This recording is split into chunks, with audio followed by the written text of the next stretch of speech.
We're here to talk for a few minutes today about a problem that is destroying companies, hurting local economies, costing shareholders billions of dollars a year in lost value, and ruining lives.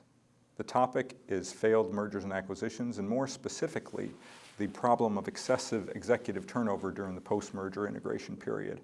I spent the last 3 years studying this problem. I've interviewed dozens of acquired executives over the course of nearly 100 acquisitions and surveyed hundreds of senior managers and staff on their post-merger integration experience and what caused them to stay or leave new companies during the post-merger integration period. The facts are thus: mergers fail well over 50% of the time, 60 to 80% of the time is what most of the research would show, and for most of you who have been involved in mergers and acquisition, probably an experience that you're familiar with. Executives of acquired companies leave at rates far exceeding those of companies not experiencing the turmoil of a merger or acquisition, anywhere from 60 to 80% as well.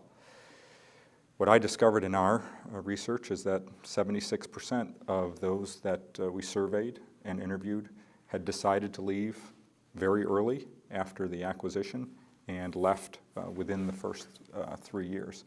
So the conundrum that I want to look at, the paradox here, is that companies spend a great deal of effort doing financial analysis and market data analysis to determine how they're going to get the synergies to make these acquisitions work. And during that period, usually the senior management, executives of companies being acquired, identify the staff that should be retained. Those individuals generally are given some sort of formal contract, retention incentives to keep them in place because they're the key agents of the change that's required to take place. Once those executives are acquired, their initial experience often leads them to make decisions within the first couple of months that they'll stay through the period of those retention incentives vesting. It's important, it's valuable financially, but they decide they're going to leave as soon as they can after the incentives are vested. And that's what's happening. What our research pointed out is that as soon as they make that decision, that they become less committed. Obviously, they've decided to leave, but they're also much less engaged. So how can companies then achieve the change, the intended change, when the lead change agents are not engaged or committed? That's the problem.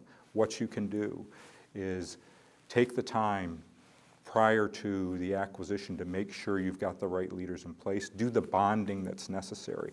It's about the informal psychological contracts that have to be formed.